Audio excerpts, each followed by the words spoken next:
Last week we spoke about the two brothers who came, and they came to God, it says, in the fullness of time, meaning at the end of a particular age, they showed up. And they showed up offering one, the fat of the flock to God. Abel did, and Cain offered from the ground, and God did not accept or look upon Cain and his offering, but he looked at Abel and his offering. And that's where I want us to pick up from today. Chapter 4, verse number 5. He did not look to Cain and his offering, and Cain glowed greatly with anger.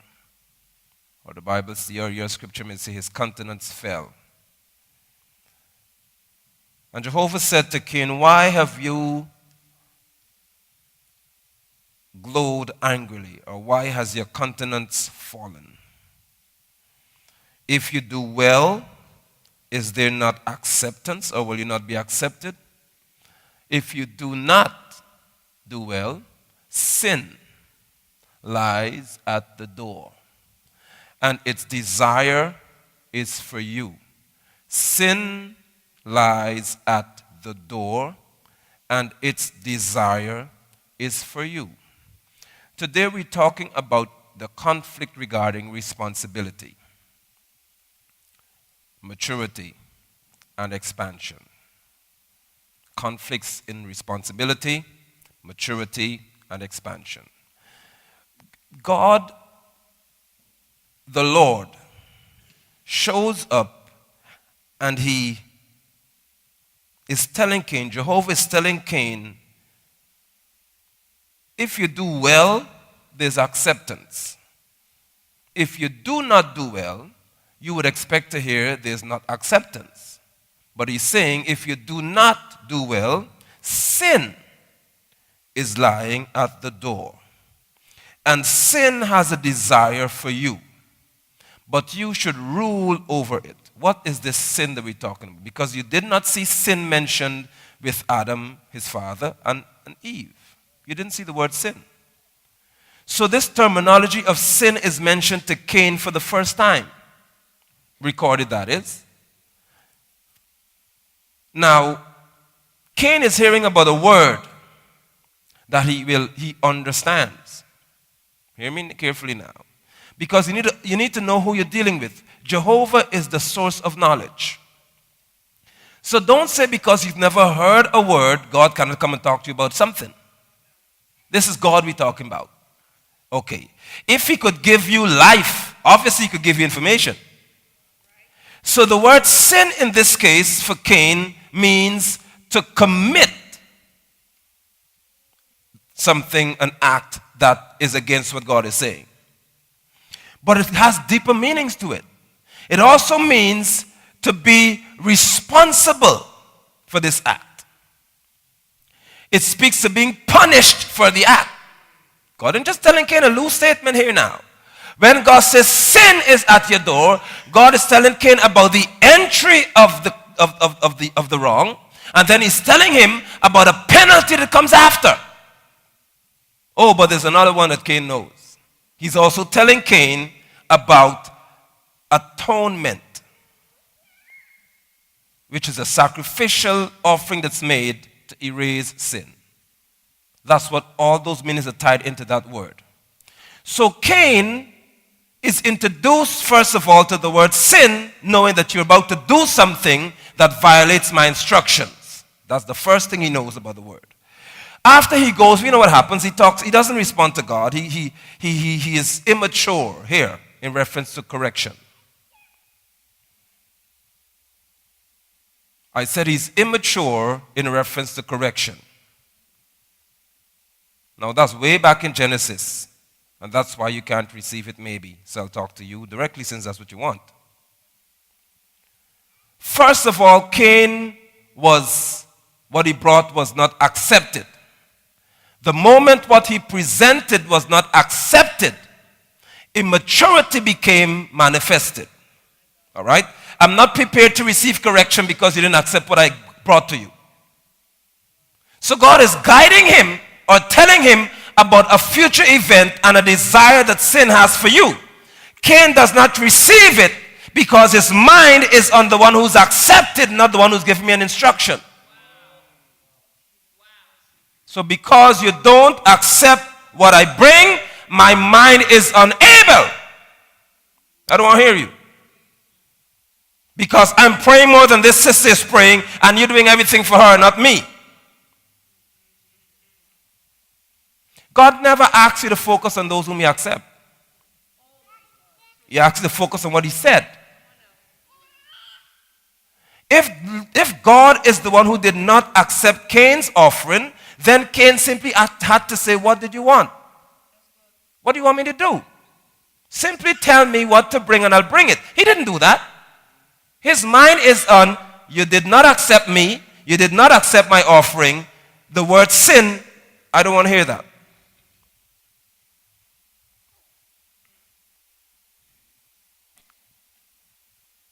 We have got to be developed in this year.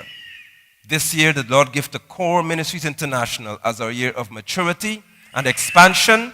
We're going to develop as a people the discipline to receive correction. As simple as it sounds, if you do not like being corrected, you are going to be stagnated. Maturity doesn't mean you're always right. It means you're open to being wrong. What is our attitude when we receive instruction? What is our attitude when we receive correction? Do we pay attention to the tone at which the correction comes or to the content of the correction? If I have to correct you, making you feel good about the correction, I'm a threat to your progression. Because I'm focusing on your comfort instead of your purpose. What is it that you're supposed to accomplish? Okay, fine. If I'm supposed to walk 1 step, 2 steps, 3 steps, and I'm at step number 2, and you shout at me, it doesn't mean you hate me.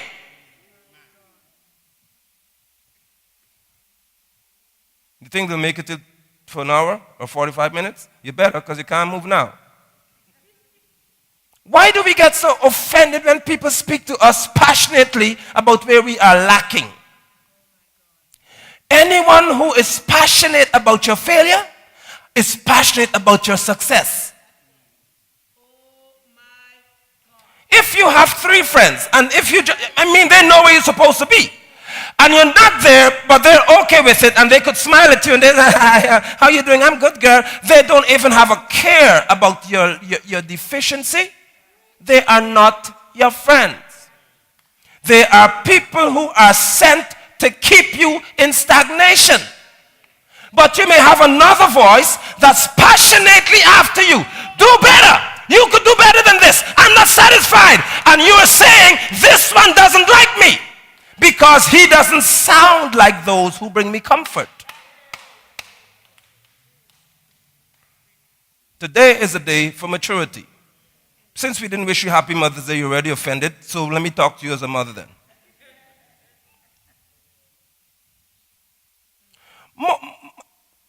I used to try to figure out if this lady right here, stand, let me see you pretty. Come stand. You look so wonderful today. They have to see how elegantly dressed you are. She's a class act, boy. I told you, don't sit beside this old man. He's too old. When you dress like this, come and hang out with me. He's too old for this stuff. But I used to wonder if my mother was going off the rocker sometime. She would run me around a big yard to beat me. I'm saying, what's wrong with you, lady? You want to kill me or what? My mind couldn't be wrapped around why Nigel is spanked so often. This can't be love. Love don't feel this way. Love don't hurt so much. Yes. Why you beat me so much? I have 2 sisters. Either one, whenever I hit them, I know what's coming. You don't care if I'm right, if I'm wrong, who's guilty, who's innocent. Do not hit your sisters. Don't hit your sisters. Don't hit women. Now I'm married. You think I don't remember? I don't mind how upset my wife gets me. I remember I have flashbacks of a brown belt. And that flashback keeps me in line. Now that I'm older, I appreciate greatly the fact that I am not called an abusive husband because I was beaten into understanding you don't hit women. Now that ain't good for American culture, so you go ahead. But it worked well for me though. I grew up understanding that my mother's passion to correct me was, in your future, oh my God, today you're this tall and you hit woman. Now maybe 15 years from now, you may be this tall and kill one of them. So let me beat you out of jail before you get in. I call that a prophetic beating. She beat me with something in mind. You too great to act this foolish. You can't live this way. I appreciate the correction because the correction helped to form my identity. It helped to form my reputation. I value it. Why am I saying that?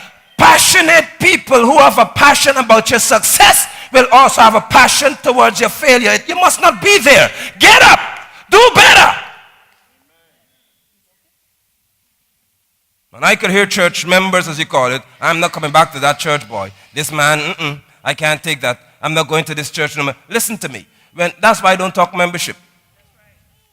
Because when you are a member and you're offended, you withdraw your membership. And for the greater part, Prophet Samuel, the church has become a club. Well, because only clubs I know you'd be members of and you could withdraw your membership. And your dues is what you call your tithes. You just have a pretty way to put it.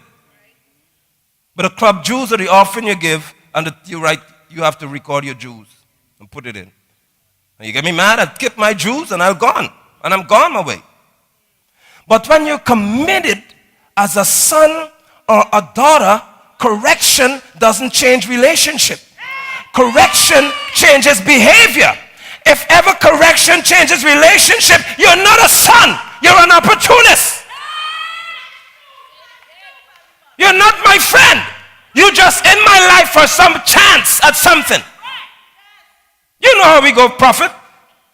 You know too. Don't act all innocent because he's beside you. When you really want a girl, you don't correct her. Especially if you never get it. She could do anything to you. Hey, man, it's all right, man. It's cool. It's cool. She would step on your phone. But because you want to have her in bed, it ain't that bad. I could always get another phone. You know that you got no money to buy no phone. Broke as ever. But if I get mad about this phone, I can't get the next stuff I want. Let her break it after you get what you want. You better buy my phone back. It don't go like that. So what happened to all the love you had before? That's exactly how we think we must function in reference to relationships. If my correction changes our relationship, we never had a connection. No. No. My correction is supposed to strengthen our relationship. So God tells Cain, watch it. Because sin is coming down the road. Well, he goes and he kills his brother. Up comes God now. Where's your brother Cain? And you know the famous statement, am I my brother's keeper? Oh. I've heard the voice of your brother's blood crying out to me from the ground. We said from a cursed place, blessed people cannot remain. I don't like this God, so his blood is crying, and God comes to Cain. And then God tells Cain, hey, you know what you did? The ground, you are cursed above the earth. You're cursed. You'll be a vagabond and a rogue. You'll be a fugitive and a vagabond. You'll be roaming all over the place and running from people. Watch this. Cain killed one person. And God is telling him, everybody else that sees you want to kill you. Okay. It tells me then that if ever you pull away from God's instruction, those who dislike you will multiply. In same manner, if you follow God's instruction, those who dislike you will also multiply. The point is conflict comes either way. You just need to ensure that you're disliked because you follow God's instruction. The security is in following the instruction. Can I preach just like I feel it? So he pulls away knowing that if God said, Cain, you will walk this earth and people will just kill you for the fun of it. Cain now says to God, I love his statement, my punishment is more than I could bear. Okay. That statement, I read it last night and this morning in the early hours, and it really kept ringing in my spirit. My punishment is more than I could handle. Let us see if we can find the maturity in that statement. Cain is now telling God, he's not saying, I don't want to be punished. He's saying, whatever you're dishing out to me, I can't take it. I like that kind of person. See, because again, I remember my mother and I could understand what Cain been through. If you promise to give me 12 lashes, mommy, give me 4. I'm not saying don't beat me at all. But don't give me so many. Just decrease the number and I could take it. At least I'm not acting like a boy anymore to say don't beat me at all. Spank me, I understand I must be punished, but don't give it to me to that extent. God sees now maturity in Cain's request.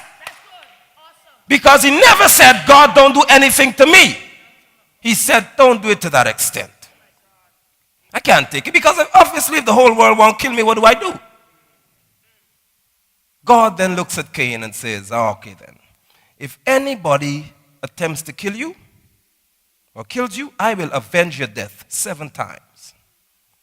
I'll also put a mark on you, Cain, so that those who find you would know that you're favored, yet convicted. Okay, this is Sunday now, and religious people don't like this kind of preaching here. Lenroy, they can't take this part right here. They don't like this kind of stuff, but we have to go here anyhow. I sat last week in my room, tempted to ask God about this event. Because obviously his boy killed his brother. Guilty. He didn't listen to you when you told him sin was coming. He never repented of the sin. He never did the church a gesticulation, oh God, I'm sorry for what I did. He didn't put his hand up and all that. He was just a cold-blooded killer and then have the nerve to tell you, am I my brother's keeper? So I'm thinking now, God, where would you just drop the weight on Cain? Why didn't you kill him? Why would you give me the revelation last week that says Cain is guilty, but Cain is covered? And he said, because I want to teach you in C.O.R.E Ministries International and those who follow us, a word called sovereignty.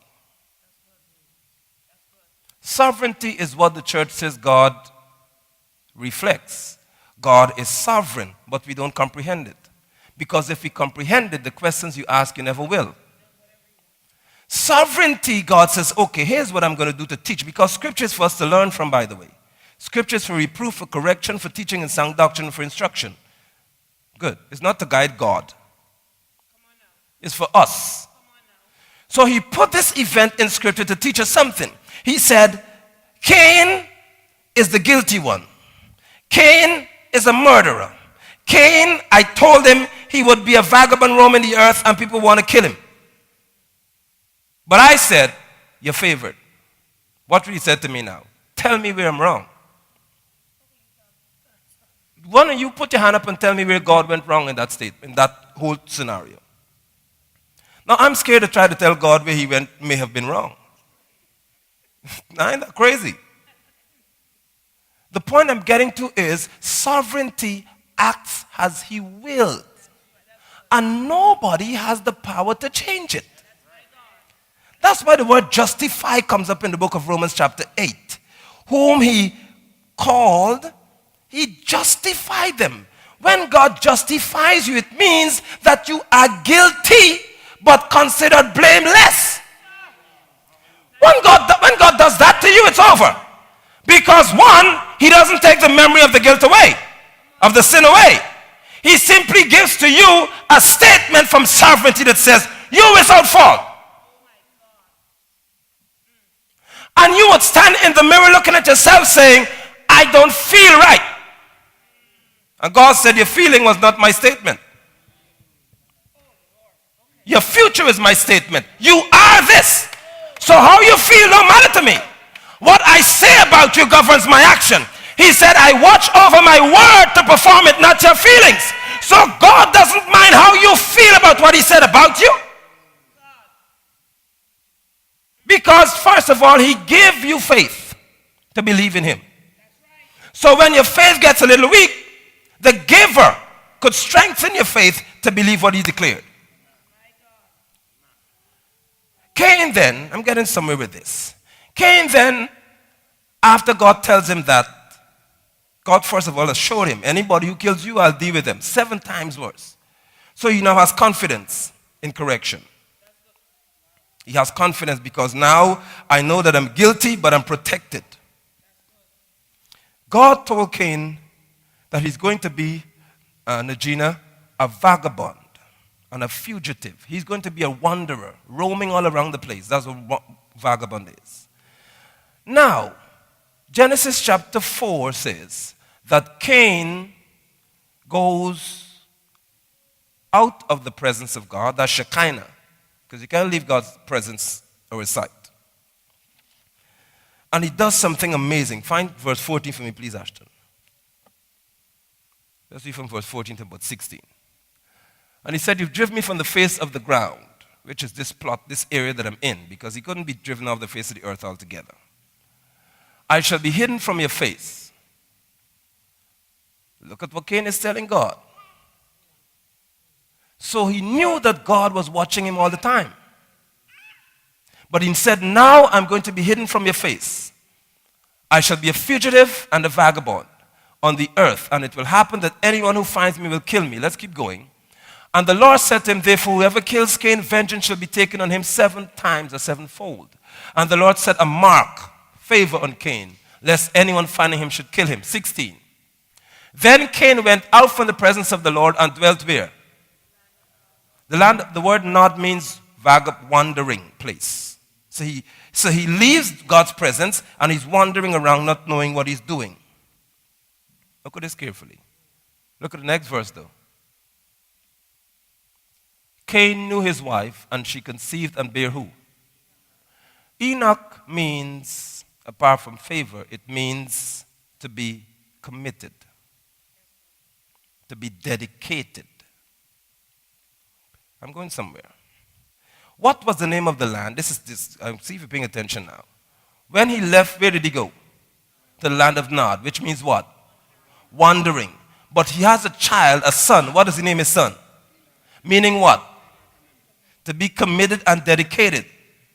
Okay, you get it, but help me to get it. Where did he go when God finished dealing with him? To the land of Nod.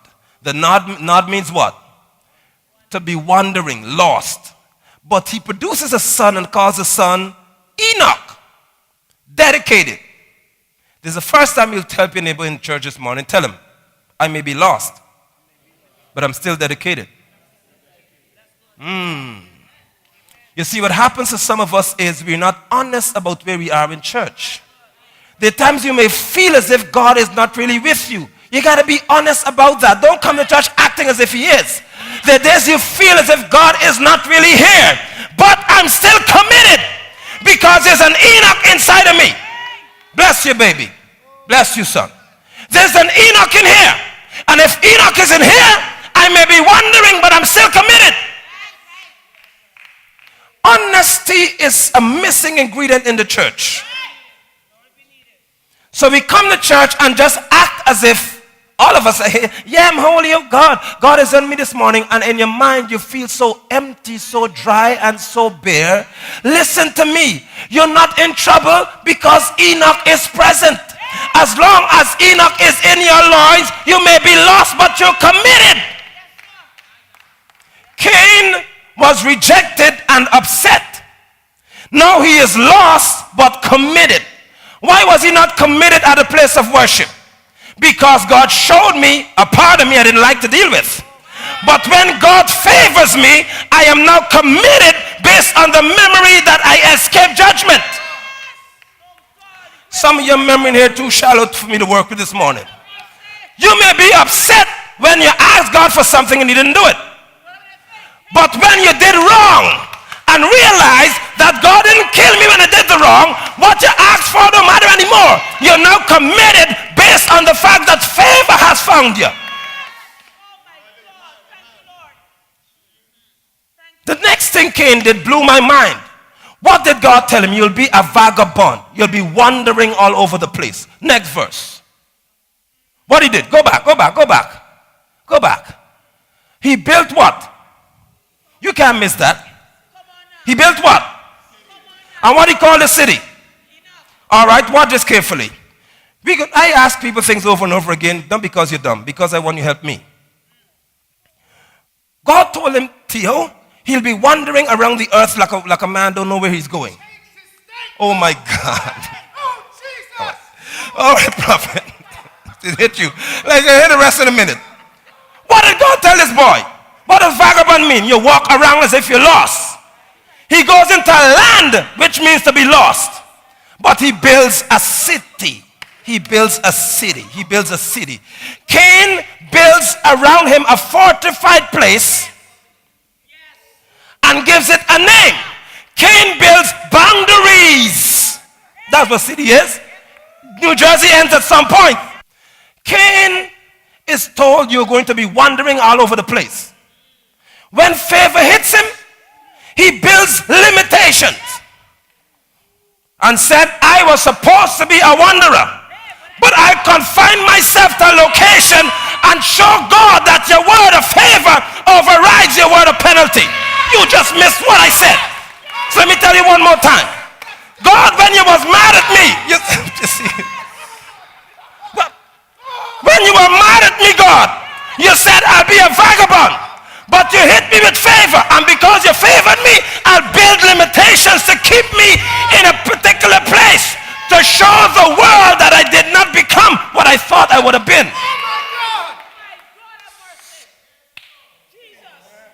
You getting this? Some of you stuck at the judgment phase. Because all church teach you is God gonna kill you if you do that. God gonna kill you. God gonna kill you. But a time comes when favor hits you. And once favor hits you, Cain build limitations. And he said, I'm going to dwell in this land. If you want to find me, I'm in Enoch. I'm in dedication. That's where I'm in a city called favor. If you want to kill me where I build the limitations, remembering what God did for me. Where are you at? What I told you Enoch means. You can't forget these names today, you know. Okay, sir. So he builds a city and he binds himself to being dedicated. Because I killed Abel because I was not committed to instruction. But now I am committed to instruction. I will build a city and I'll dwell in it. I would not call it Cain. Okay, sir. Okay.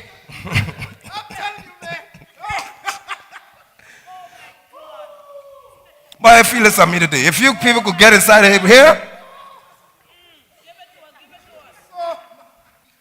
How do you know that you're growing?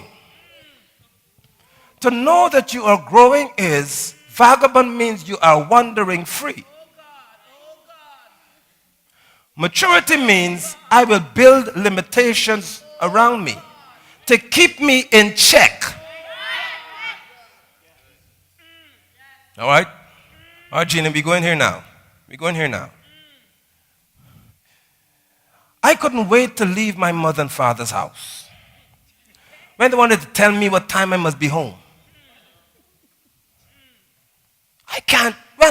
You mustn't bring different girls to my house. This ain't no hotel we got here. Show me one. So you're blocking my hustle. I can't do what I want to do. And it make me have to spend money on, you know the deal.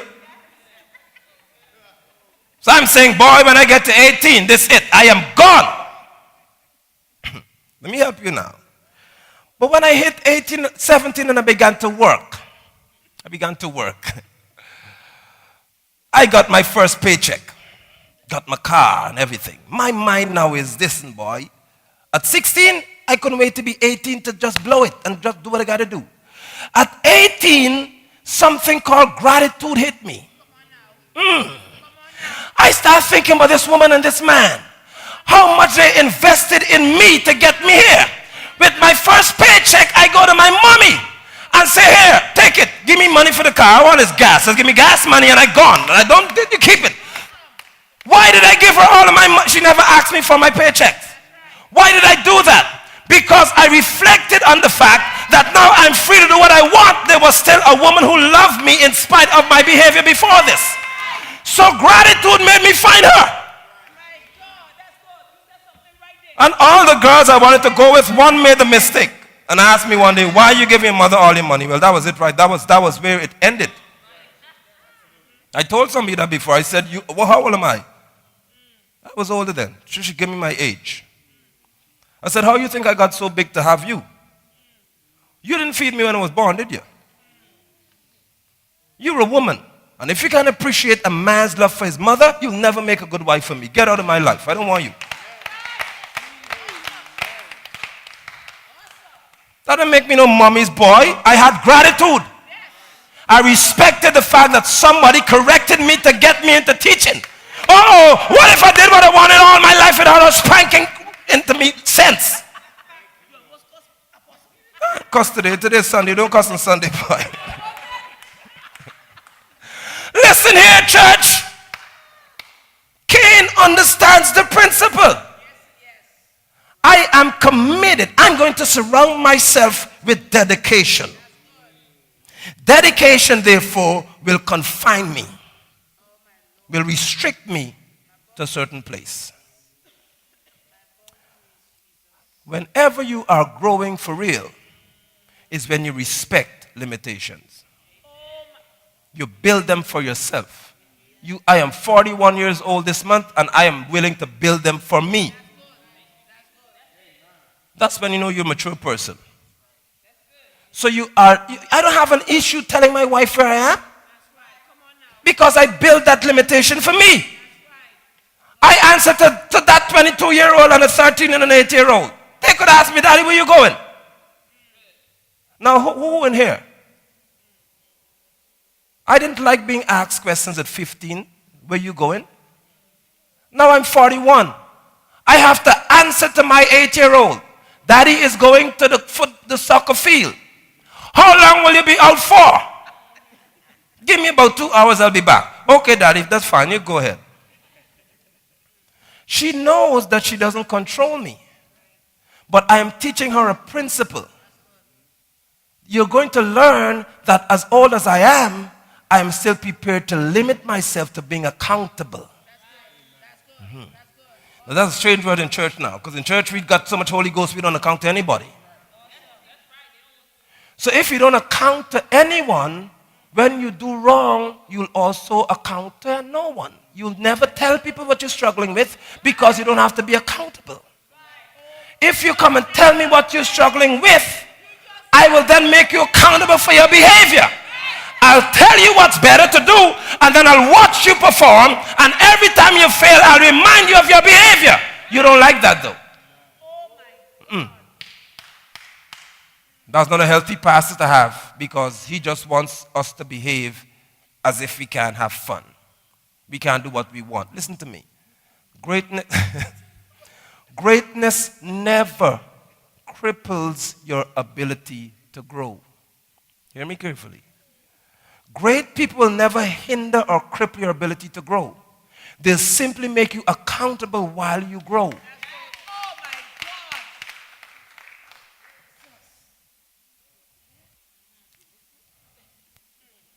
So Cain says, I'm saying it again on purpose. I will build restrictions.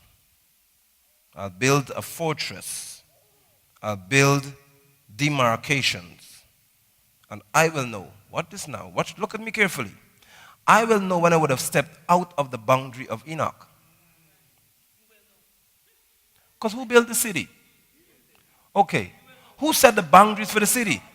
You mean to tell me you don't know when you're going off? Oh. You don't need my help for that. Okay. Didn't you tell me that you'll be back by 11 last night? You don't have a clock to see 12?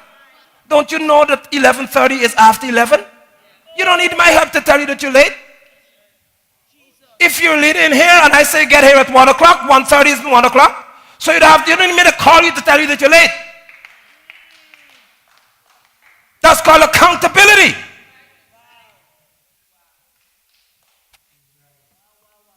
The minute you begin to step out of line, you know it. And he also knows, though, where the boundary of Enoch begins. So I am mature enough to know when I'm out of line, and I'm mature enough to walk back into Enoch when I would have been out of line.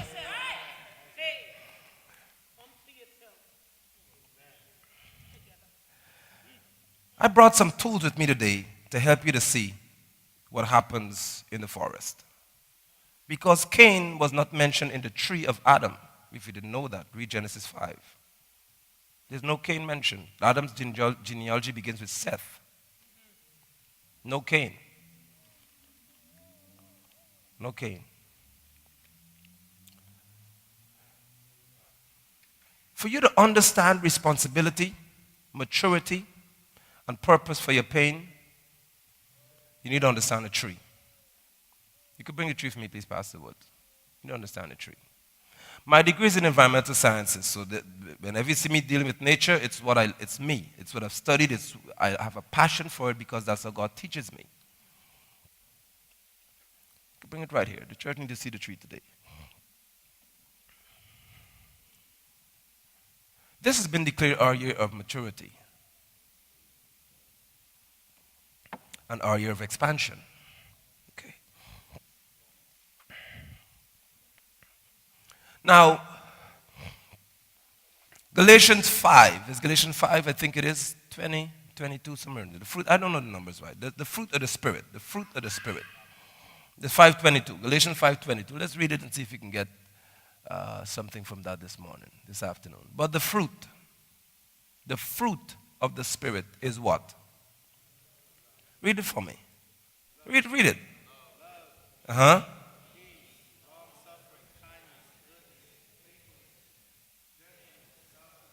Good. The fruit of the Spirit is. Okay. So if you are the tree, you will produce certain fruits. Fruit.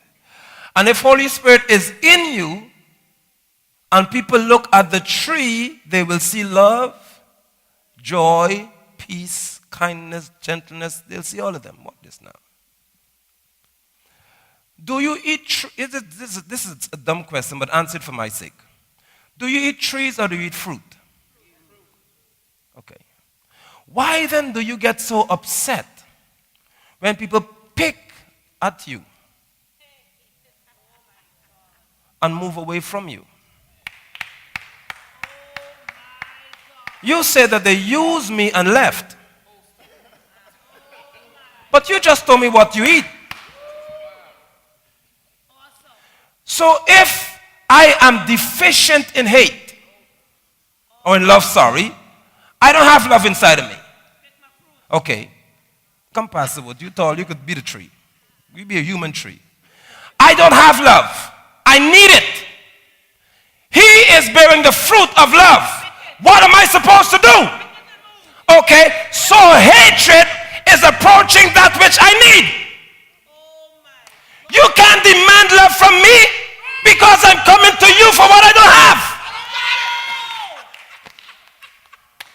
You don't go talking to all them church people and go, no, not all the church people. He has got what I need. He must be mature in the spirit to know that I am coming here with nothing to give you. Because I need something from you. And once I get love out of you, I have a right to walk away. Because you have satisfied my lack. All right, Pastor, all right. Okay. If I am lacking peace, it means I have to approach you with war. You getting anywhere with this? Okay. So how do I know how you could handle me then? Okay then. Why are you always shouting at me? Why are you always mad? Because I have no peace. I am approaching the tree with the fruit of peace. You can't be warish towards me. How could you show me aggression when I'm approaching you for peace? Don't forget now, because we're going down the road, just keep fig tree in mind. Keep fig tree. If I miss it, tell me fig tree.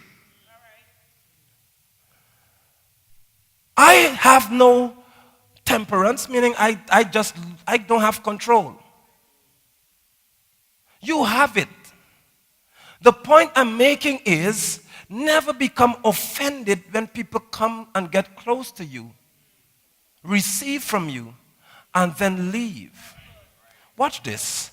You must always appreciate the fact that they must leave you better. I give you all the money for my pocket, doc. You might as well. Listen to me. Let me help you with this. Anyone who encounters you when you're full of Holy Ghost must never leave you bitter. They must leave you better.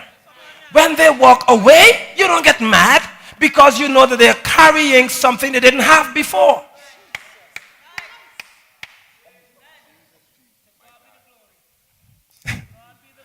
You know why some men will come in your life, or women? They'll treat you bad. Yes, they will. They will leave you and find somebody else. And then when they sit over here, they'll remember over there. Why are you remembering over here if I was so bad? Because you left better, and you come into worse. Now you're way below her level.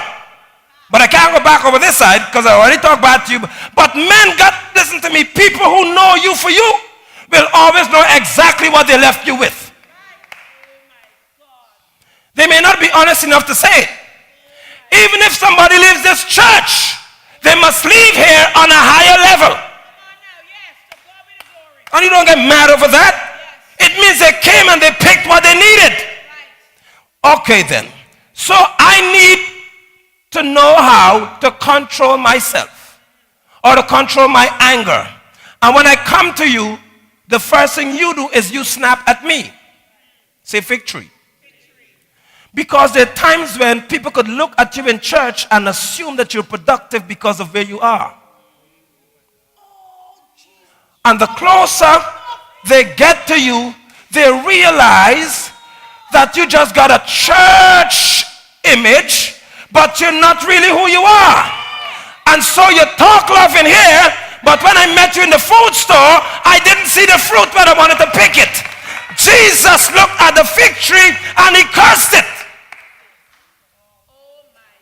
Because you give me the impression that you're productive when really you were just showing a form. That's all you had. You just had a form. You just had a form. Bless you, baby. Blessings on you. You had a form. People look at you in church from far and they assume that you are fruitful because of how you sound up here.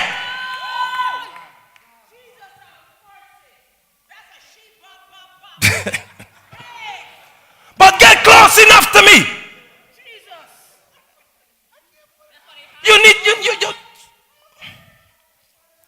You need to learn. This day is heavy, y'all. This day is responsibility day right here. I told you 10 means responsibility in law.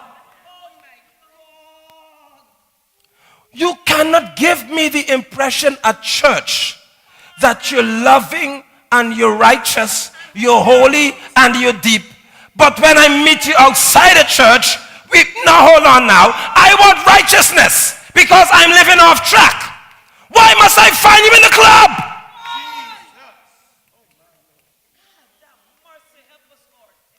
I was looking at you all the time saying, listen, one day I will get like this sister. One day I'll be just like this brother. I'll be able to keep my drinking on the wrap. God, I'll get it together. I keep watching at this brother here, and one day I'll have control over the bottle. You show up in the club and find him drinking liquor, what do you think happens? They will curse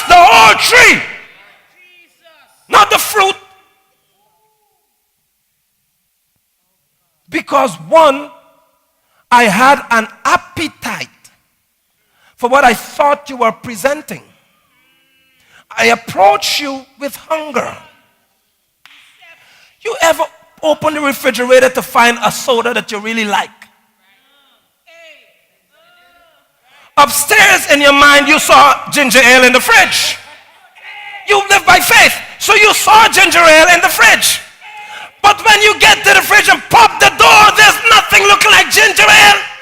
That's called frustration. All right, bring me the next stage now, son. The tape, the measuring thing, the little green thing. Bring me that one. Now, there's some trees in which you don't need the fruit. These trees, you want the wood. Because the value is in the timber. While I was in Guyana, in studying, we had to go to visit the rainforest, and they took us to show us an operation where they were cutting trees. And the guy who was the tour guide was telling us that in order for us to cut trees, what are they doing? Okay. So I'm saying, why do you have to measure the tree before you cut it? He said, because the measurement of this tree gives me an impression of the age of the tree. You'll be going somewhere now. This is our year for maturity and what? An expansion. Okay, then we getting there, church. So for me to know how mature you are, I have to measure you. Right. When I measure, I realize sometimes that you're not wide enough for me to use you. What this? You have leaves. You look ready. You look beautiful.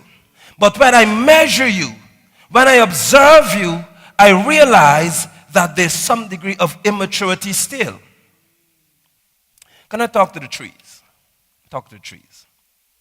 Because there's some people who like to complain, and you feel bad, and nobody wants to use me. Nobody is seeing me. Nobody thinks I'm valuable. So you have this sense of low self-esteem, we call it. Why? Because no one is approaching you to make use of you. Okay. Now, everyone on this side stand and you sit. You stand over here. This side will get it. You stand. All you stand. All you stand. This side here, stand. Good. Good. Trees are, when you say a clump of trees like this, it's called a stand of trees. Because all of you are good. Great. There's some little ones and there's some big ones, there's some tall ones and some shorter ones. Good. Right. There's some slim ones, there's some bigger ones. Good. You're in the stand of trees. Somebody has to have an eye to observe this stand of trees. And they go measuring.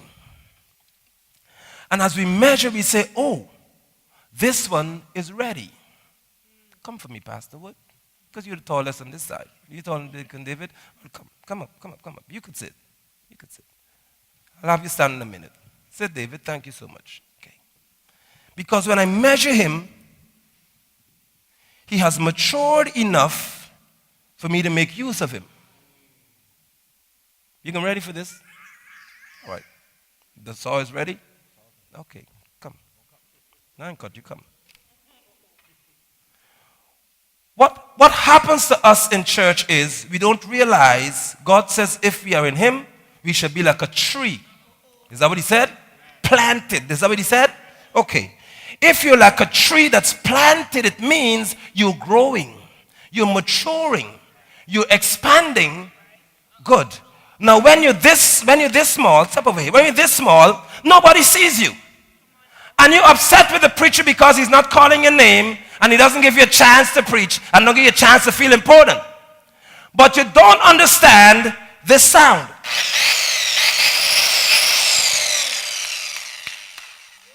Because you're too small to experience it. Come, I ain't got you. But one day he grows up and is now wide enough, mature enough, And he stands tall among the stand. And he begins to hear this. What does that mean?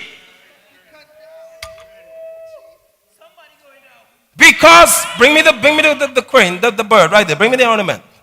Because there's a need for an ornament in the palace. We don't want the tree. We want the ornament.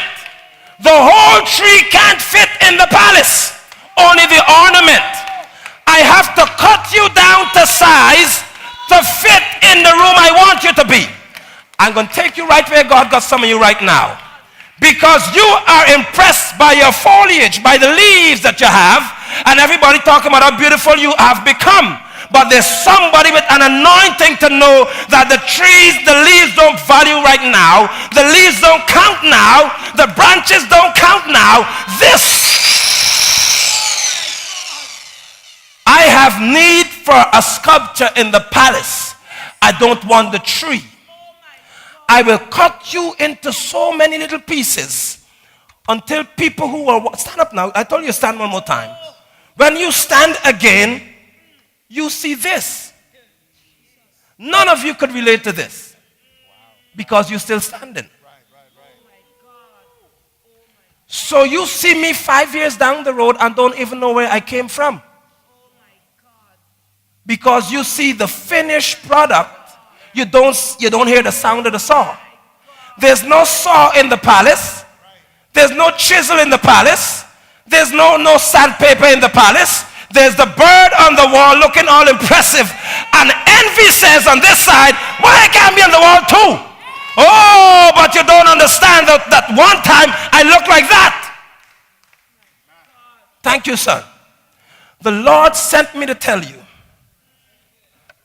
that as small as this bird is, in comparison to the tree, you could sit. You could sit. Because some of you need to hear this while you're sitting.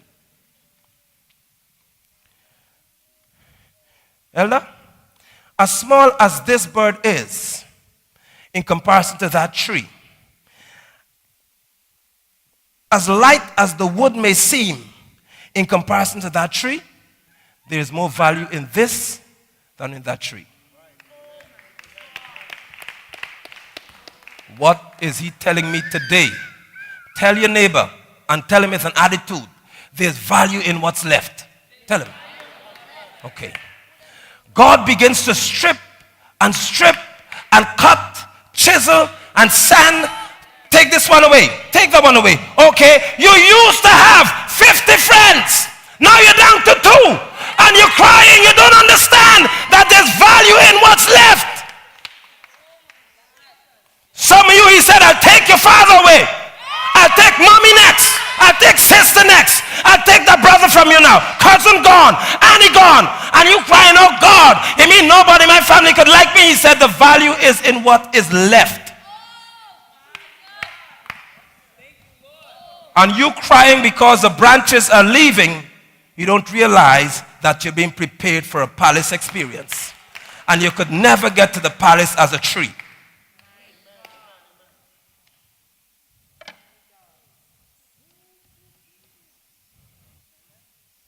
A little thing by the hammer, by the head of the hammer. The next one, the rough one.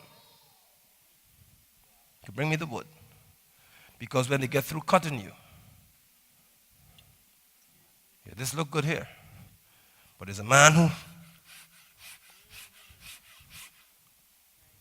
why apostle got to be so rough? You mean to tell me that he can't just give me one simple day off? I came crying to this man, and this man can't even appreciate my tears? No!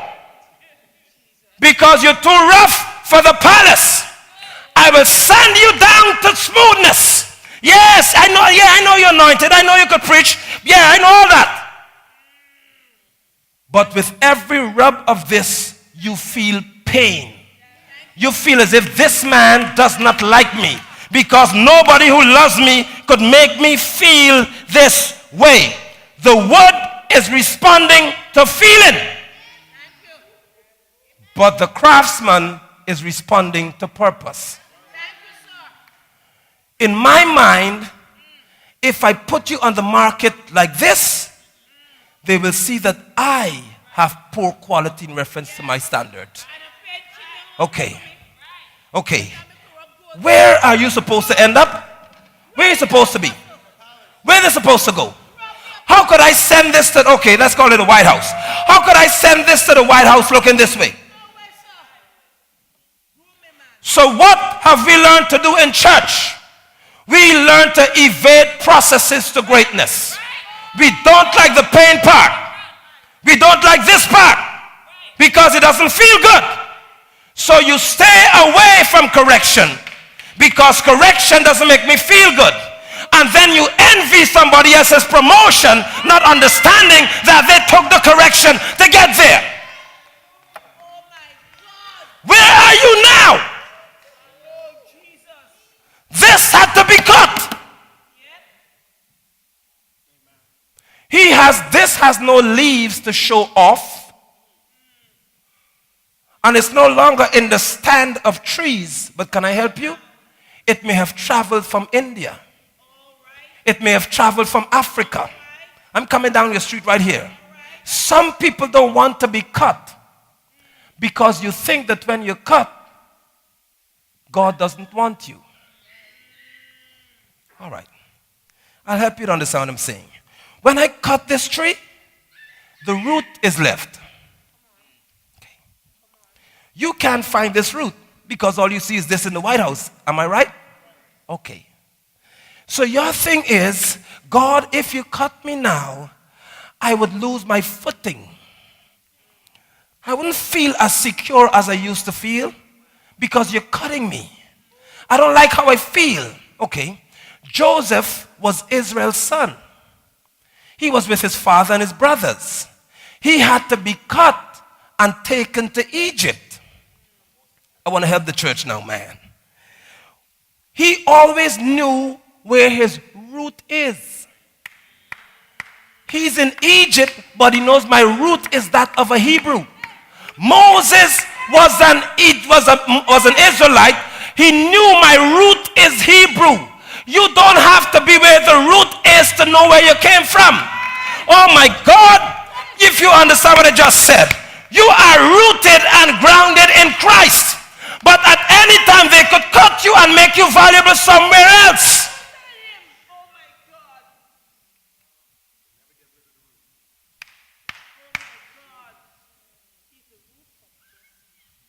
Come on, y'all.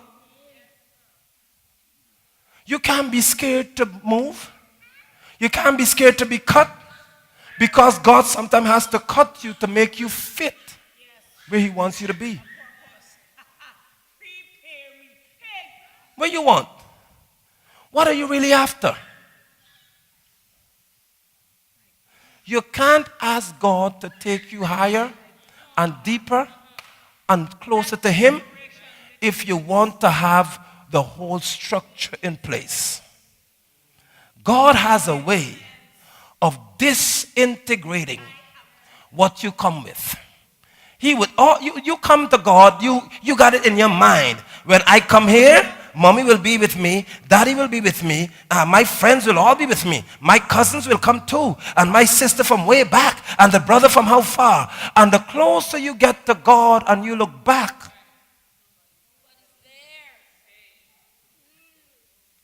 you begin to feel disappointed at your appointment. Bless you, prophet. Why must God elevate you? That's my girl, boy. Sow the seed, throw it. Why should God make you elevated if you still don't want to be cut? Sanded. Branded. You don't see the whole process. When I went into the jungle, I saw them with these tree trunks, dragging them through mud. Oh, that's your history too, y'all. I was dragged through the mud. They got me in the mud. Then they dropped me in the water, pulled me down some river, some creek somewhere. Then they rolled me back again with some big thing clamping me. In my mind, I am of no use because nobody will drag me in mud if I'm valuable. But you don't understand there's a process. And what they drag is the bark, the covered tree. I didn't think you guys could take this, boy. You could take this. They don't drag this. They don't drag this. They drag the covered tree. What you missed was God had covered you for the mud stage. Yeah. God wrapped you up and covered you for when they were going to drag your name through the church and call you all. God covered you for that. When they were going to say you're not true Christian, God covered you for that. When they call you fake, God wrapped you up and covered you in all that. You are crying at the wrong stage of the process. Jesus have mercy. Help the Lord.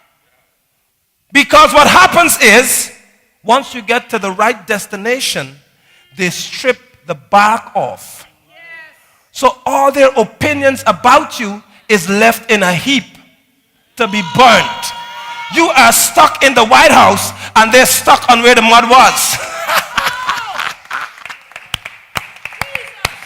You miss your own promotion because you're crying by the mud. My God. You miss it. You can't look at this and tell me what type of wood it is. Because I don't have all the structures to make you recognize and the fruit to know who I am. Oh, but there's somebody in the White House who appreciates my position on the wall. I may be small in the room, but I'm valuable. Oh my God. Yes. I know. No, I don't look as great as you look. But there's some value in me. And what I want to get to now before I go home is there had to be somebody who was skillful enough. Yes, that's a good word. Oh my God. That's why you need a pastor and an apostle in your life and giftings of God. There has to be someone with the eye who is skillful enough. Because the old man told me, if you cut the tree when it's too young, son, he said the wood gets dry and it warps. It bends out of position and it's of no use. He said if it makes it to your house and you put it on the wall, it begins to shrink. There are gaps. If you paint it, it begins to flake because it can't retain anything. If you don't learn how to wait for promotion, you can't maintain decoration. So I could call you prophet, evangelist, pastor, and all the names, the titles are given to you, but you can't maintain the decoration because you were cut too young.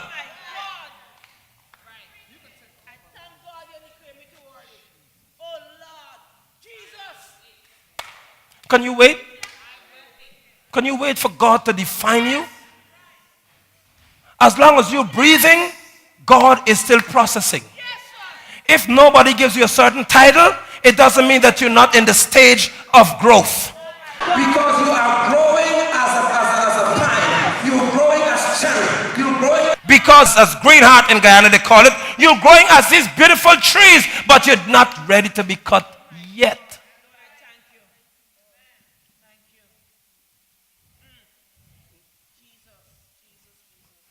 I've learned to never hate. Bless you, son.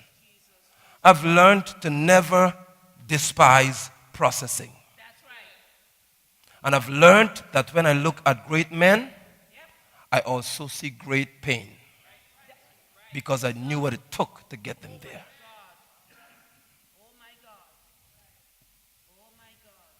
Don't let church is the only place I see people are very skeptical about telling you what they've been through to get to where they are. You're going to find that in me, Doc. If pastors and apostles, prophets, evangelists, teachers could be honest with you and the congregation and say, listen, man, I wasn't here preaching all the time like this. No, I had fornication days. Let me free some of you in here then. I had my time in the pew, on the stage, committing fornication, sinning.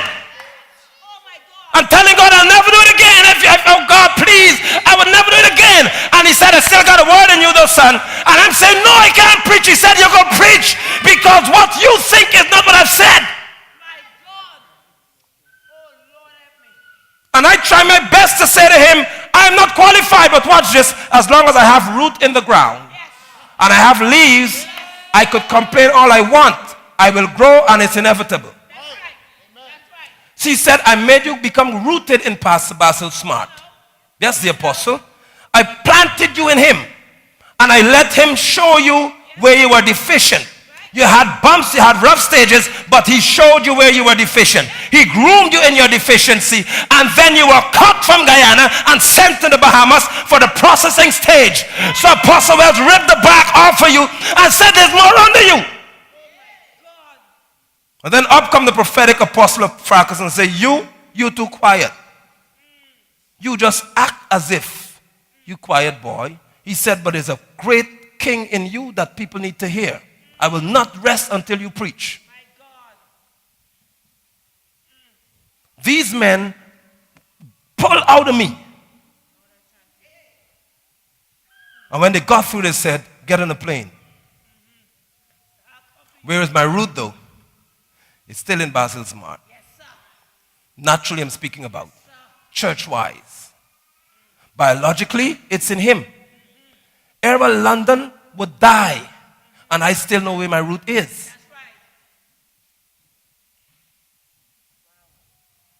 So he may go off the scene, he is home to glory, and I still have the name London. You could go back 10 years from now, 100 years from now, and get his DNA, and then check my DNA. Although I cannot see him, I still have his DNA.